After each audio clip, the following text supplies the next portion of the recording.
everybody, welcome to Sama, Sales Ticket Music and Art. I'm Darek Mazzone. Thanks for being here.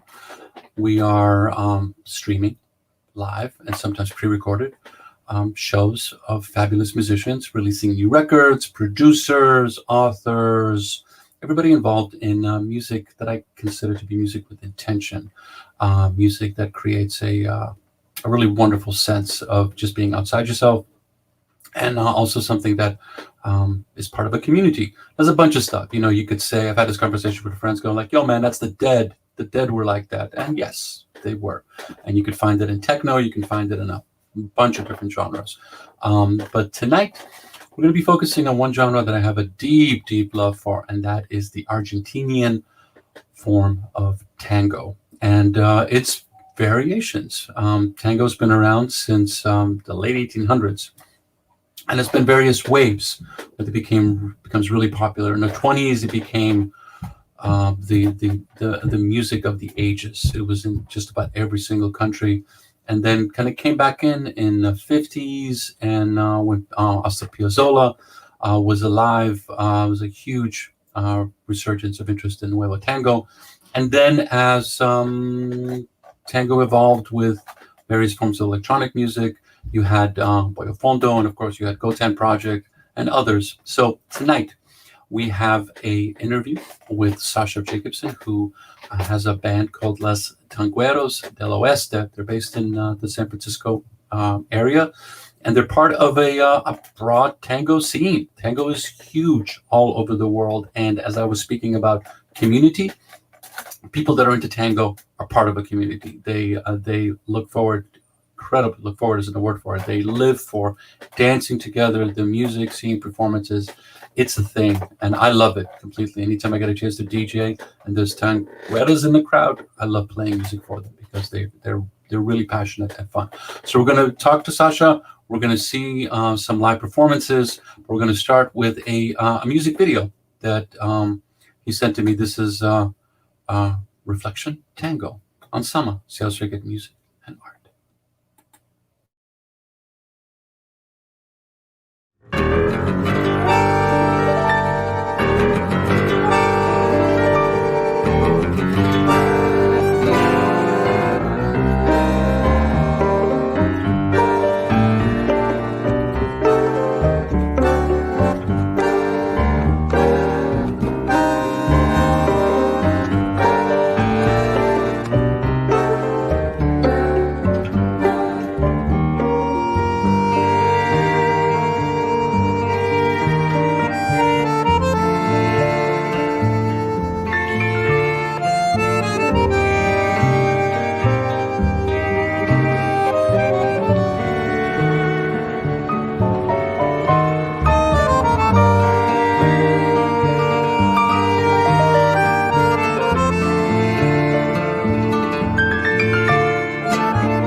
and she walked away under the sign of Supercuts. That's fun.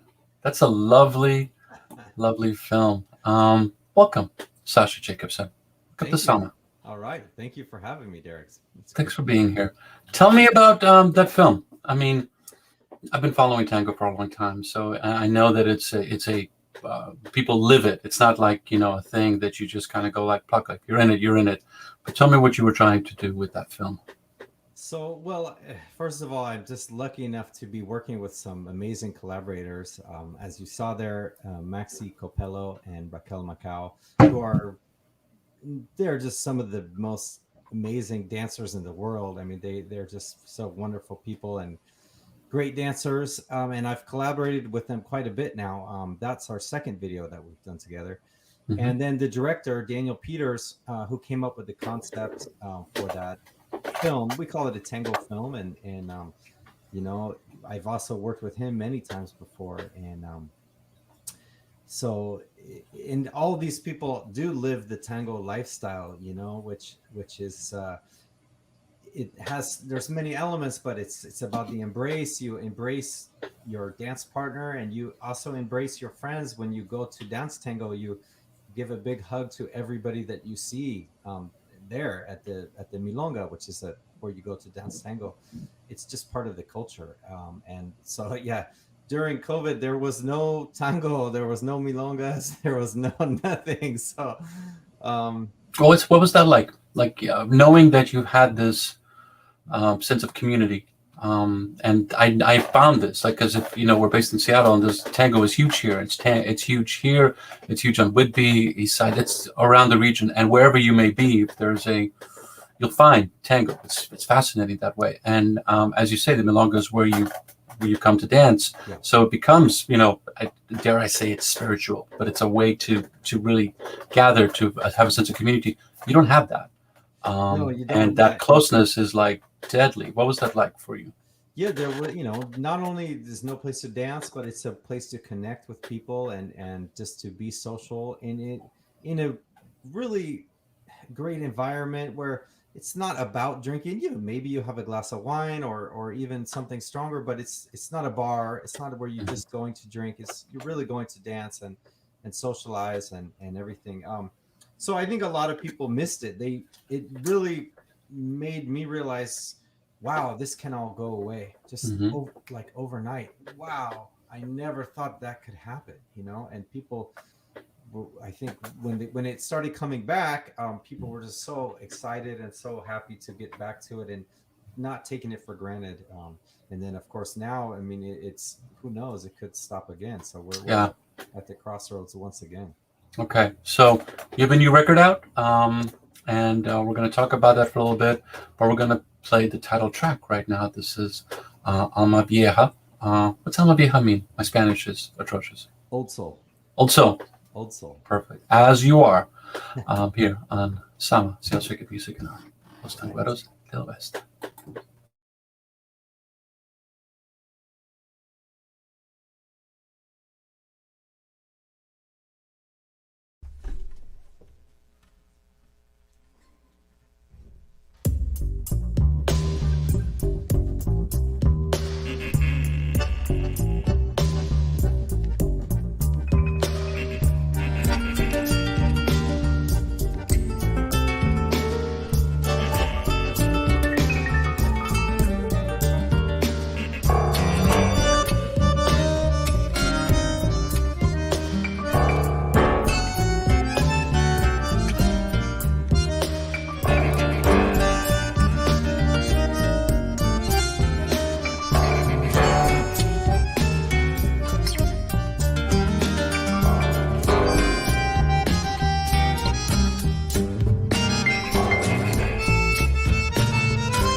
All right. That was beautiful.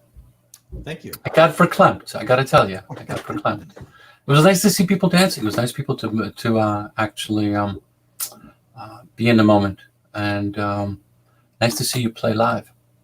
It's we're hoping that that'll happen again soon. Let's a great band.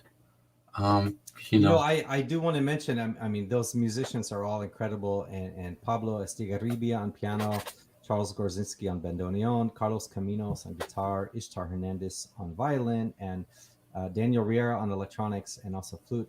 We have one band member missing, and I don't know if you knew about this, but our singer, he got deported when he tried to enter the United States. He's an what?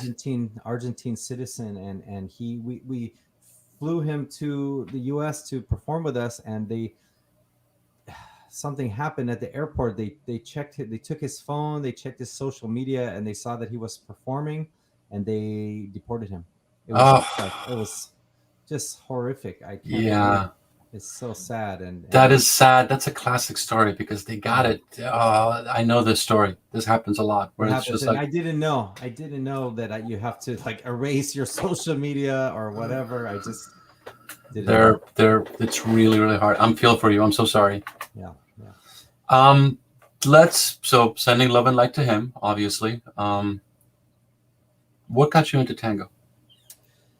You know, so my musical journey, you know, in life, I just follow my passion, and I follow the music that I love, and you know, that started in rock and reggae and jazz. My One of my first teachers got me hooked on jazz, and you know, Coltrane, Eric Dolphy, Hmm. and Ellington, and Mingus, and all those things, and then I found Afro-Cuban music and salsa, which I just love and adore, and I just and you know, Eastern European and gypsy music, and it was just like a journey. I just followed what I love, and at some point that journey took me to tango, and I think probably Astor Piazzolla was the first that, like most Americans or most people outside of Argentina, that's the first that they hear Yeah, is Astor Piazzolla, yeah.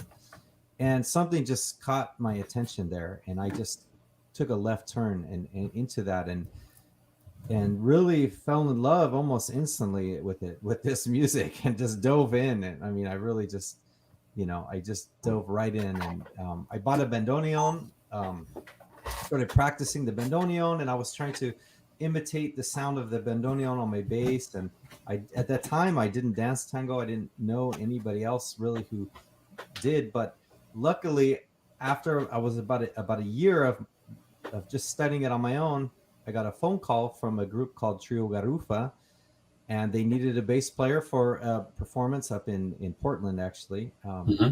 And I joined them, and I joined the band, and I never looked back. Okay. That was it. Yeah. You realize that that was it, and so that's kind of an interesting story because that's kind of also the story of tango, and you know how it came in. There's still, I don't know. Do we know how tango originated? Did it come in with the Roma into Argentina? Did it come in with like Uh, flamenco? it's such a mix. I mean, it comes from Argentina, from Buenos Aires. It's the Hmm. music of Buenos Aires, but which is a city of immigrants, and so Yeah, you have all these different immigrants coming in, and just like jazz, the formative period of tango was before recorded music. yeah. So you know, we just like in jazz, we don't really know those early days, um, everything that there is to know, but it's definitely a combination of many different cultures and styles that came together in Argentina. And it was also the music of the downtrodden. It was the music of the brothels. It was the music of Yes. people that were going through like the hardest times at that, which is some of the most beautiful and poignant music that we've ever had. And it's lovely. And you got it. I mean, like I hear a lot of tango, and it's like, whoa, we got something here. So the new record's out, and well done. Thank you. And also recording and putting something out under COVID. Hmm.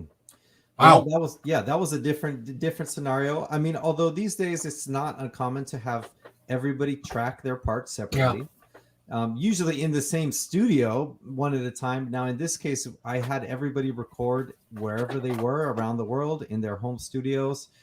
Some of it was recorded in a professional studio, um, but one at a time, and I layered everything together. Hmm. And it was a process. I would people would send me what they did, and I would say, oh, can you try this? Can you try that? They'd send me a second or third take, and I would just choose what I liked the best. And in that way, when we performed it live, we had to kind of relearn what we had recorded, because it was a creative process, which was fun. It was fun and super exciting, I think, for me, and hopefully for the other musicians too. Everybody looks pretty happy. Okay, let's go into another track. This is Bordoneo, which means... So, Bordoneo y 2020. So a Bordoneo is a melody played on the low strings of the guitar. Mm-hmm. And in this case, I'm playing a melody on the bass, or the bass line is very melodic. So that's why I call it a Bordoneo. There's a classic tango called Bordoneo y 900, about the turn of the 1900s. So this is my Bordoneo y 2020. That's my modern take. Right on. Okay, right. Here we go.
much. We are Los Tangueros del Oeste. Thank you so much for coming to the Dome tonight for our album release party.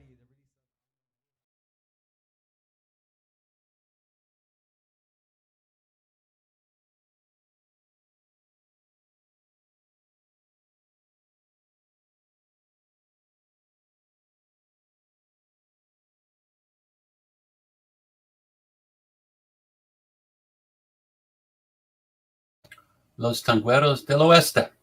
All And right. Sama, Sales All Record Music right. and Art. That was lovely. Thank you. Thank you for sharing that. What is it about tango that makes people so fall in love with it so much? I know I'm putting you out there. It's like you're going to speak for the entire thing, but it becomes a thing. It does become a thing. It's like, and it becomes a thing that transcends. It's not ageist. It's like you kind of have to go through some shit in order to really fall with it. It's not something that a teenager's going to go through. A teenager's going to have their own thing. That's going to right. into, but there's something about it that like you have to go through some stuff in life. And what is it that makes you want to stay with it as long as you're physically able?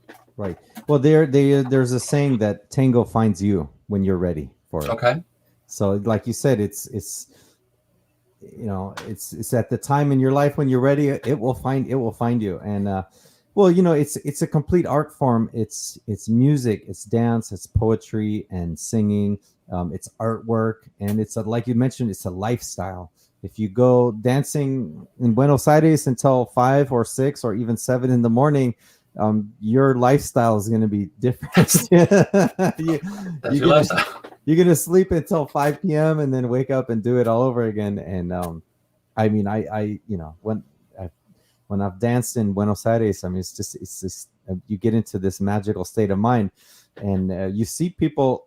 I mean, Buenos Aires is a city of millions. I will walk in the street and see people that were at the Milonga the night before. That, you know, it's just mind-boggling in a city like that you recognize dancers just on the street that you know or that you've seen. But it's beyond. I mean, it's something that is in just about every country in the world, and that is very interesting to me. That this form, complete art, exactly, that started in the ghettos of Buenos Aires in the late 1800s, has taken over the world at various times. Like the Finns love tango, even up to now. There's like this deep relationship, and there's something about it. Like Finland, you know, Helsinki, Buenos Aires, those are two very, very different cities, different cultures. But something about that connects it, and you see it all over China. You see it all over Japan. You see it in various cultures. So I'm curious.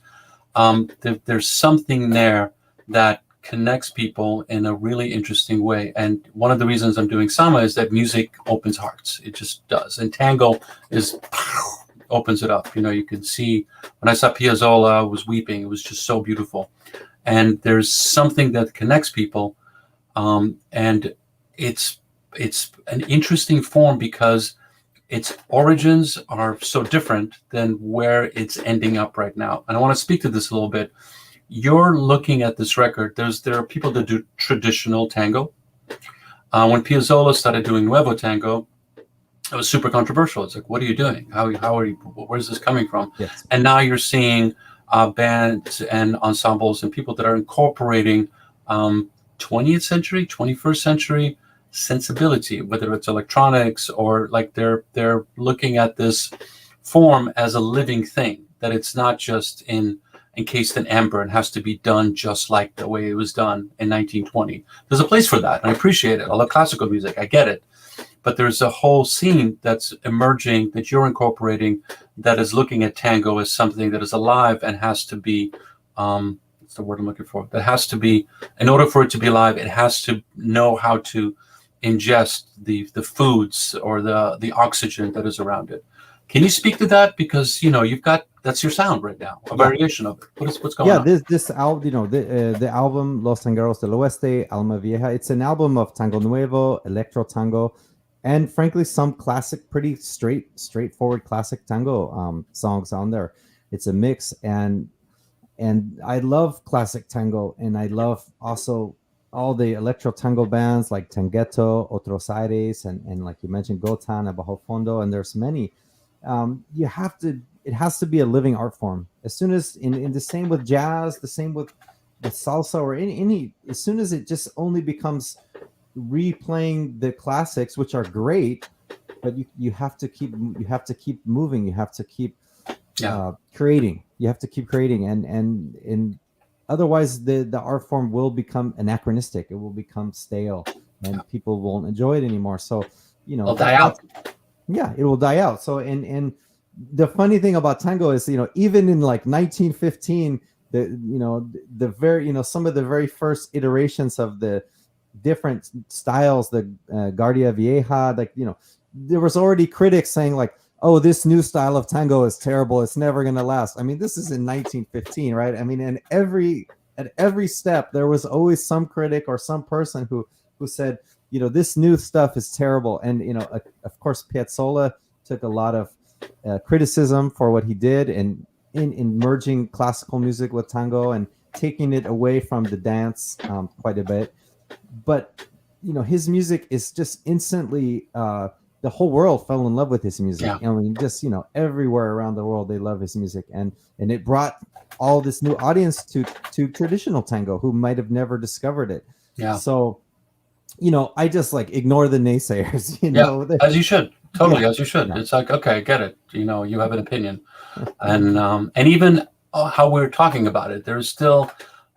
It's just at the beginning of this, like we have to go like the classics are great.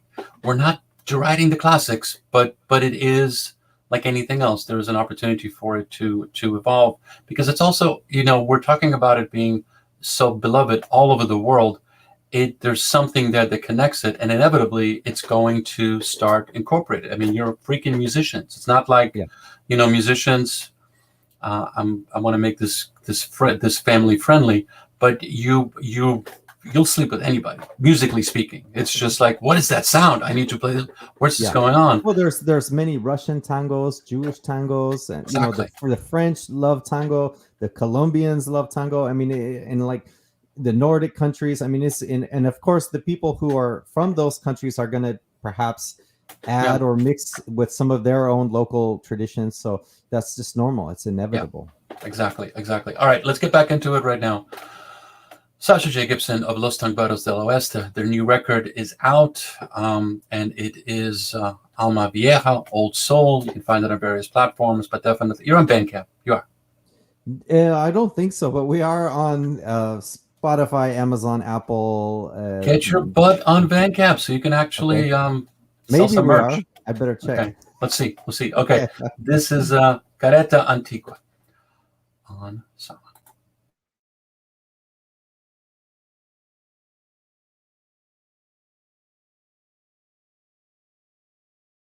Next, we have La Carreta Antigua. This is sort of taken from some lyrics of Atahualpa Yupanqui, the old horse cart. This is like my version of an old style tango, but done with electro tango. La Carreta Antigua.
Thank you so much. Thank you.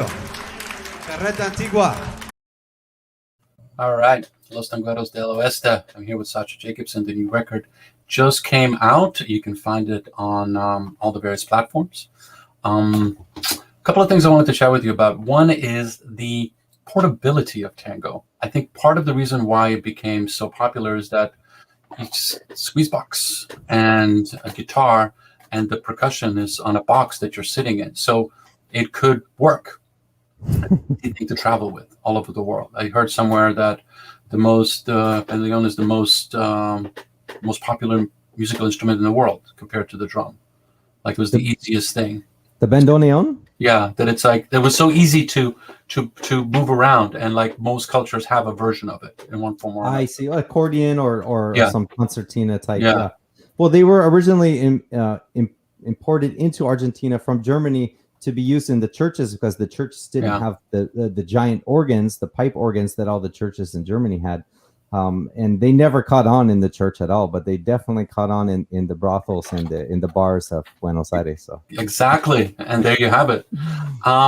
When you go, so when you have dancers, when you're a musician and you're a band that actually is connected to dancers, that's a funny place to be because you have to make the audience like you and love you. And there's one thing if they're clapping for you when you're playing. It's another thing when you're making them dance. And when you deviate from that in some form or another, all hell breaks loose. As a DJ, I know this. It's just like, what the hell's going on? So when you're throwing in the more electro tango and that flavor, how do the dancers react to you? yeah, I mean, I love playing for dancers, and I almost feel like almost all the music I write is meant to be danced to in some form or another, whether it's ballet or modern dance or tango or salsa. I mean, the tango dancers are super picky. They're notoriously picky about what they consider to be danceable tango music. So, it's a bit of it's hard to please them. It's hard to please them. But for tango, it has to have the right feeling, the right tempo, and the right accents and everything. So I definitely want the music to be danceable for tango. But it also, there's some dancers who are more adventurous and more willing to try dancing to things that are not like the classic golden era tango that was from the 30s, 40s, and 50s. So this music is for those people because some people won't dance to anything that's not classic tango. So there's nothing I can do to reach them. But for the rest of the world and for people who are a little more adventurous, I think they can make it work. And what's the scene like for you in the Bay Area? Do you have adventurous dancers, not adventurous? What's the vibe like? I mean, obviously now everybody's closed, but yeah. Well, no, but the milongas are happening again. Right now, everybody has to wear a mask for the dancing. But there's a great tango community in the Bay Area and the whole West Coast, Seattle, Portland, San Francisco. There's just like great level of dancers and a lot of appreciation for it. So I think definitely there's an element of Tango Nuevo dancers and more adventurous dancers, and we have alternative milongas where they play even non-tango music and people still dance to it. And then there's the more traditional. So we have both sides. Here. Okay. But this is San Francisco. People I think are adventurous, and frankly, in Buenos Aires, I think they're adventurous there too. Sometimes more adventurous than they are here, in terms of what they are willing to dance to because they're not afraid to take risks. And that sense of community is there, like you were talking about that you play you're dancing till 7 a.m, sleeping till 5, and then start again. But that's still that energy, that vibe, that sense of like this music is what makes us. Is that still going on? Oh yeah, absolutely. Okay. Yeah. I mean, when you go into the tango world, it's a magical realm. You might just, if you don't know about it, you just don't know it's there. All of a sudden, you open a door that's unmarked. And you walk in, and there's 200 people dancing tango there, and you're just like, "Where did this come from?" And if you've never been exposed to that, you're like, "I've seen it happen. I've seen people who are just shocked. They didn't even know, like right next door to whatever they were hanging out at a bar, and I say, come check this out, and I bring them in, and there's all these people dancing tango. They're like amazed, how are they doing that? Because it's an improvised dance. It's a lead and follow. There's no set sequence of steps. You can always take a step in any direction, and that's what's so beautiful about it. It's a very improvisatory dance, and you have to be very in tune and connected to your partner. So like in music, it's like in improvised music as well. So like in life, it's a great metaphor for life, and especially the life that we're having right now. Sasha, this is awesome. Let's kick it right now. This is La Historia de Zola Lapis. Tell me what that means. Yeah, so this song is I wrote about a fictional character, a fictional girl who grew up in Buenos Aires, and her name is Zola Lapis, and of course that name is an anagram of Piazzolla. Okay. So that's how I came up with the idea. Nice. And this is an absolute tribute to Astor Piazzolla. It's a tango in 7/4. So it's an odd meter tango, which is quite unusual, I think, but very. I'm just trying to pay homage in my own way to Astor Piazzolla in this music. Perfect. Thank you. Here we go.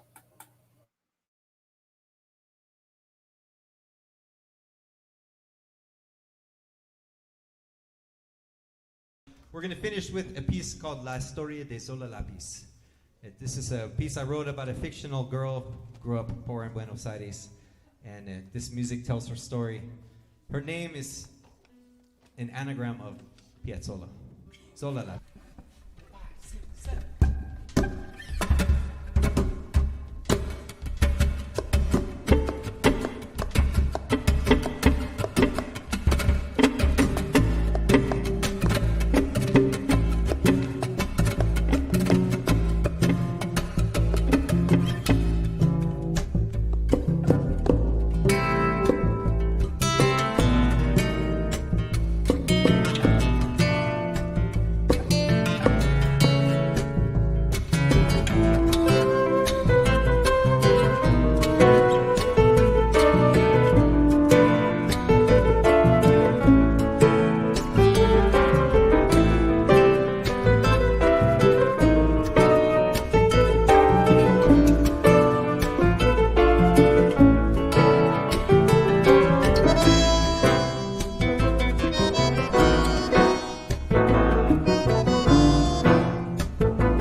Thank you, ladies and gentlemen, Los Tangueros del Oeste.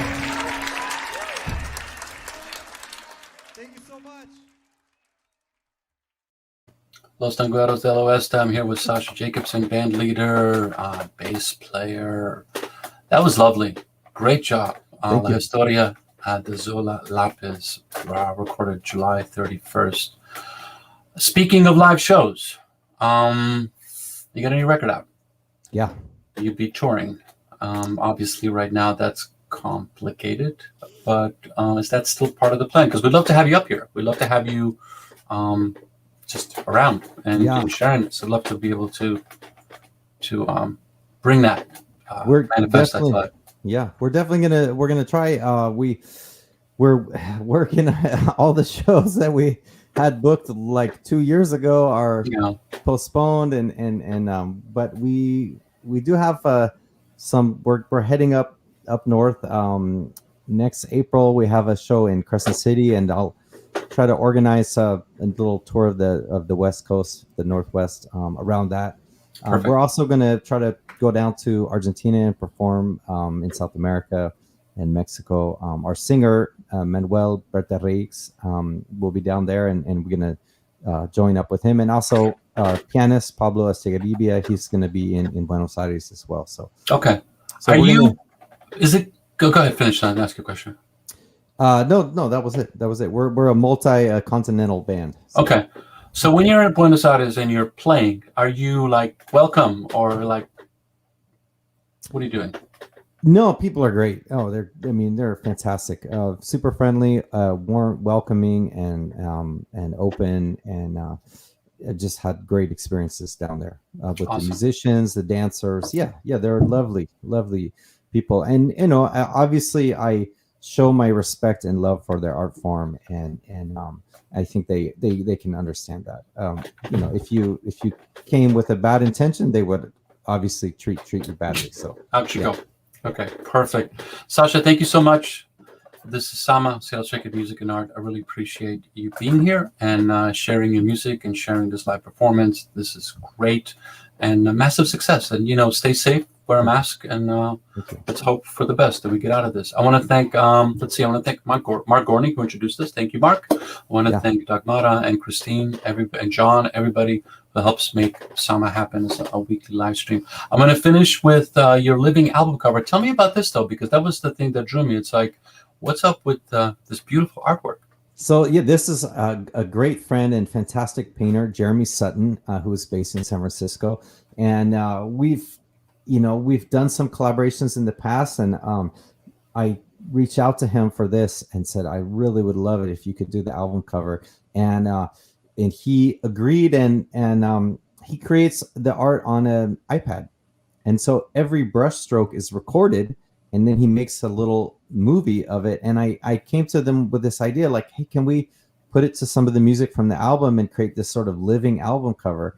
And he said, yeah, let's do it. And so we just created this little thing. And I think I love what he did. I mean, the painting is gorgeous. It's from a photograph of us performing. And so yeah, it's that's awesome. Yeah. Man, I need to use my iPad a little better than I'm using right now. If he's doing that on an iPad, wow. Yeah. He's been doing that for a long time, and he's a master at that. That's gorgeous work. Okay, be well, and I look forward to seeing you here. Thank you, Darek. Thanks for having me. It's been a pleasure. Awesome. Cheers. All right. Tampoco pretendo ponerme muy serio, solo quiero con mi rima entretenerlos, poder animarme, romper mis barreras. Parecen murallas, pero son tranqueras. El rumbo de mi corazón es en quien más confío. Pueden llenarme la cabeza, hacerme ver distinto, pero al final de cuentas el latido es el que cuenta. Es quien me indica y muestra la salida cierta.